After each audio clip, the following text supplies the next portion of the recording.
Alors, on termine cette deuxième édition du Salon des affaires avec Laurent Cournoyer, Allô Myriam? l'organisateur du Salon des affaires. Eh oui.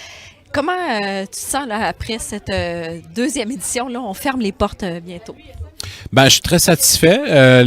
Il y a une bonne réponse de la part des visiteurs. Les exposants étaient aussi nombreux que l'an passé. 2 excellents repas conférences, les ateliers conférences. Donc, les nouveautés ont attiré l'attention, ont attiré l'intérêt des gens. Donc, pour une deuxième expérience que je pense que c'est une belle réussite, mais on va sonder dans les prochains jours nos exposants, nos partenaires pour voir comment ils ont apprécié. Puis, on verra si on fait une troisième édition. Mais pour le moment, le premier son de cloche est très positif. Pour les gens qui ne sont pas venus ici, qu'est-ce qu'il y avait aujourd'hui là? Mais en fait, on avait près d'une quarantaine d'exposants, des entreprises, tous de la région de Sorel-Tracy, des entreprises de services, des PME, de l'industriel, des travailleurs autonomes. On avait nos producteurs comme le Loup Rouge ou les Subversifs qui ont fait déguster leurs produits, des entreprises industrielles, des entreprises de services, institutions financières. Donc, je pense qu'on avait une belle diversité d'entreprises qui sont en mode séduction, qui par leur présence ici ont démontré qu'ils veulent développer leur entreprise puis qu'ils veulent attirer de nouvelles clientèles. Donc, je pense que là-dessus, c'est une belle réussite. Qu'est-ce que ça apporte un salon des affaires dans une région? Je pense que c'est un ingrédient nécessaire. Ces temps-ci, tout le monde communique beaucoup par les médias sociaux puis sur leur téléphone de l'un à l'autre. Et on a peut-être grâce à un salon comme aujourd'hui, une belle occasion de mettre les gens en contact l'un l'autre, faire du réseautage personne à personne, ce qu'on fait peut-être un peu moins dans le brouhaha de nos activités commerciales dans nos entreprises. Donc, je pense qu'on a un bon moment pour pouvoir faire des rencontres d'affaires, présenter ses services de personne à personne. Donc, c'est ça l'objectif d'un salon comme aujourd'hui. Tu es un entrepreneur bien établi dans la région. Tu connais bien notre région. Oui. Elle ressemble à quoi au milieu des affaires? Le milieu des affaires ressemble à quoi en 2018 ici à Sorel-Tracy? Je dirais qu'il est en transformation. On l'a vu au Gala du mérite économique quand tu étais présente.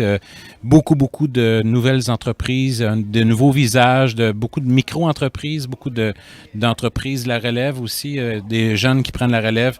Je dirais, le Sorel Inc. date d'à peu près 40-50 ans. Donc là, il y a une passation qui se passe, qui est importante là, au niveau des entreprises.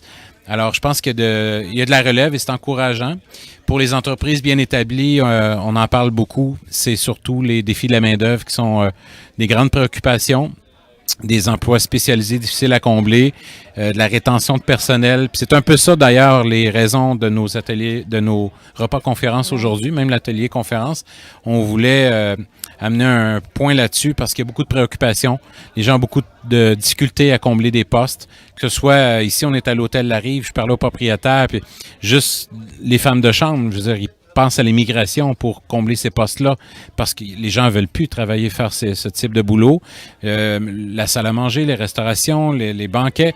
Et quand c'est rendu que le propriétaire est presque content quand il y a des annulations parce qu'il ne sait plus où trouver son staff, ben ça, c'est des défis qu'on ne vivait pas il y a quelques années.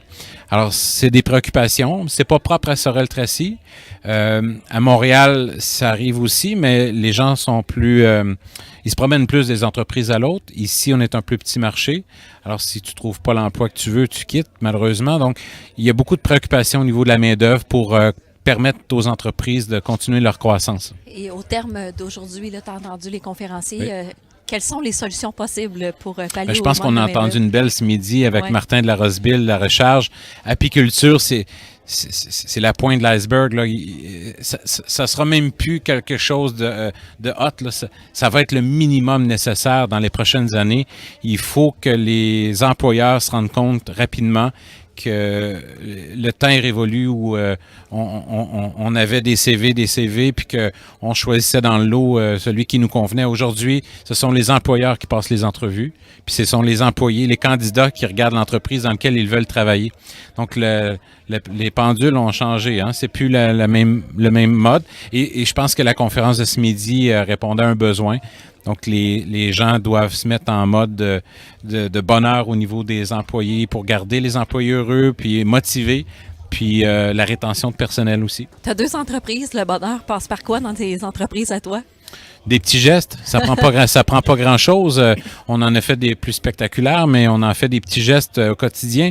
Depuis quelques mois, on implante la bière le vendredi à 4 heures, on arrête le bureau, on se réunit tous ensemble, on parle de ce qui va pas bien, ce qui va bien, ou de n'importe quoi. Puis c'est des petits moments où, dans le fond, dans la semaine, on est 34 heures à courir puis à éteindre des feux. Puis la 35e heure, on la passe ensemble, puis on jase de ce qui va pas.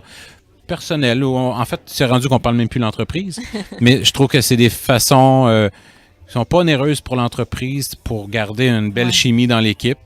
Puis, c'est des petits gestes. Il faut pas croire que c'est juste à la portée des grandes entreprises. Chacun peut faire, selon sa taille d'entreprise, des petites actions qui peuvent être porteurs.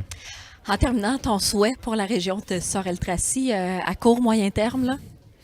Ben, je souhaite une région dynamique, innovatrice, prospère, qui se développe. Et j'espère que les actions, les gestes des gens qui veulent bien s'impliquer soient encouragés, motivés.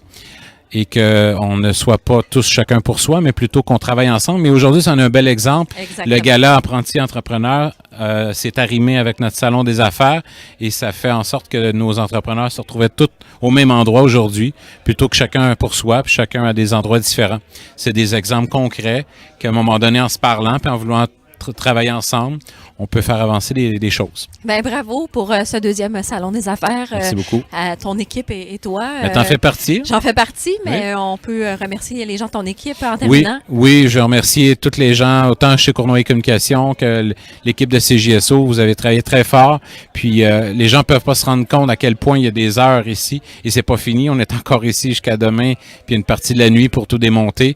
Donc il y a beaucoup d'énergie puis beaucoup d'efforts, mais quand on aime ce qu'on fait, on calcule pas puis on mesure pas le temps ni les efforts. Alors, merci beaucoup à l'équipe. Puis, je pense que les gens d'affaires l'apprécient aussi beaucoup. Ben, merci, Laurent. On termine là-dessus. Merci, Myriam.